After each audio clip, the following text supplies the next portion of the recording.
In this video, I will show you how you can enable navbar on your Samsung Galaxy A37 or the A57. Now to do that, just go to your home screen and open Settings. Now under Settings, just tap on Lock Screen and AOD. On this page, you will find the option for navbar. Now just tap on it. Now from here, just scroll down a bit and enable what you want to show in your navbar. If you want to show your current mode, you can enable this toggle, and also if you want to show the do not disturb mode in the navbar, you can enable this toggle, and also if you want to show the torch settings in navbar, you can enable this option too.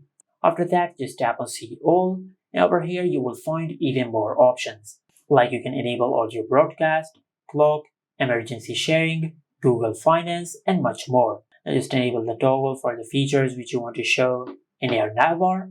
Now after you've done that, now if you go to your home screen, now if you use any tool which is available in navbar, as you can see these are the options which are available in navbar.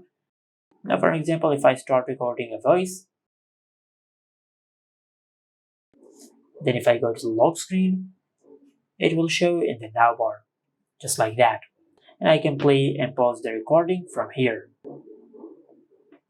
Now for example, if you want to disable a notification or a setting from the navbar, just tap and hold on the navbar and select Dismiss, and you will remove that setting from the navbar. Just like that. And this is it. Make sure to like, comment, and subscribe. Thank you for watching.